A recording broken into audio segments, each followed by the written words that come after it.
જામનગરના બચ્ચુનગરમાં mega demolition શરૂ થયું છે અને ફરી એકવાર દાદાનું બુલડોઝર છે તે જામનગરમાં ચાલી રહ્યું છે। જે પ્રકારના દ્રશ્ય આપ જોઈ રહ્યા છો, હાલ જે બચ્ચુનગર તરીકે ઓળખાતી આ જગ્યા છે, આ જગ્યામાં હાલ સવારથી જ બુલડોઝરો છે તે આવી પહોંચ્યા છે। મહાનગરપાલિકાની એસ્ટેટ વિભાગની ટીમ છે તે પોલીસ દ્વારા પોલીસના સાથે રાખી અને અહીં ડિમોલેશન ચાલી રહ્યું છે। ડેપ્યુટી કમિશનર પણ પહોંચ્યા છે। શું કહેશો સાહેબ, જે પ્રકારનું ડિમોલેશન, કયા પ્રકારની કાર્યવાહી અને કેટલા બાંધકામો? મૂળ જામનગરમાં જે રેવન્યુ સર્વે નંબર 298 છે એમાં 300 જેટલા અનધિકૃત બાંધકામો છે એ દૂર કરવાની કાર્યવાહી આજ સવારથી જ પૂરતા પોલીસ બંદોબસ્ત સાથે અત્યારે જામનગરની જેન્ટ્સની ટીમ કરી રહી છે। 12 થી 13 જેટલા જેસીબી, 3 થી 4 જેટલા હિટાચી મશીન અને પૂરતા ફેક્ટર્સ, પૂરતા પોલીસ બંદોબસ્ત અને પૂરતા જે અમારા સહયોગી જોઈએ એ કર્મચારીઓ સાથે અત્યારે કાર્યવાહી અમારી ચાલુ છે। સાહેબ, ખાસ કરીને વાત કરવામાં આવે અહીં કયા પ્રકારના બાંધકામો, તો ધાર્મિક બાંધકામો પણ અનધિકૃત છે એમનો પણ સમાવેશ થાય છે? કુલ રહેણાંક વિસ્તારના મેક્સિમમ બાંધકામો છે 300 જેટલા રહેણાંક વિસ્તારના બાંધકામો છે। એમાં ધાર્મિક બાંધકામો પણ 2-3 આવી જાય છે। સાથે સાથે જે નોટિસો આપવાની હતી એ આ વિસ્તારના લોકોને 1 મહિના પહેલા જ તે નિયમ અનુસારની જે નોટિસો છે આપેલી છે। એમાં નામદાર હાઈકોર્ટ તરફથી પણ હવે લીલી ઝંડી મળી ગઈ છે કે કોર્પોરેશન જે પોતાની ડિમોલિશન કાર્યવાહી છે ચાલુ રાખી શકે છે અને એ વસ્તુને ધ્યાનમાં રાખીને અત્યારે આમાં કાર્યવાહી ચાલુ છે।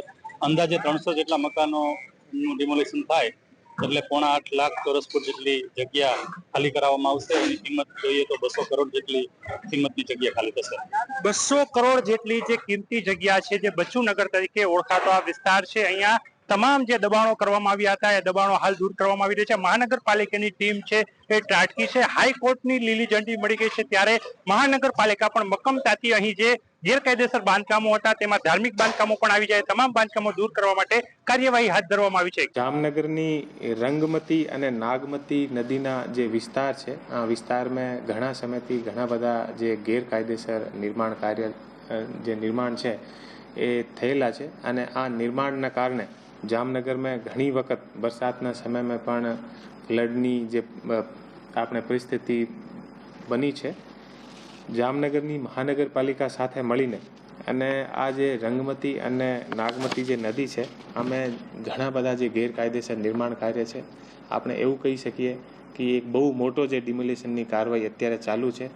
આજની જે ડિમોલિશનની જે કાર્યવાહી છે, અમે લગભગ 300 ને આસપાસ નાના મોટા મકાન અને બીજા ધાર્મિક જે દબાણ છે એ છે અને ટોટલ જે જગ્યા છે આ લગભગ 8 લાખ સ્ક્વેર ફીટના આસપાસની આ જગ્યા છે અને આ જગ્યાની અંદાજે આપણે બજાર કિંમત ગણીએ તો લગભગ 150 થી 200 કરોડની આસપાસની આ આખી જગ્યા છે।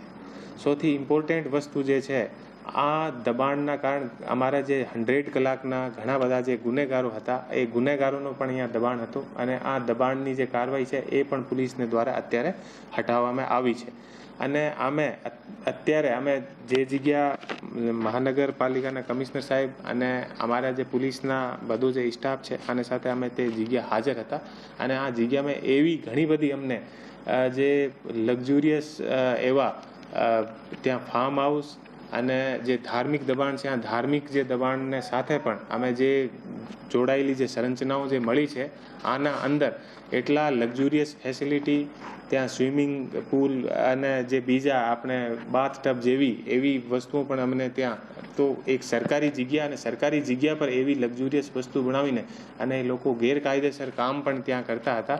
તો હું જામનગરની પોલીસને પણ હું બધાઈ આપું છું કે એટલી સરસ કામગીરી પોલીસ દ્વારા અત્યારે ત્યાં કરવામાં આવેલ છે અને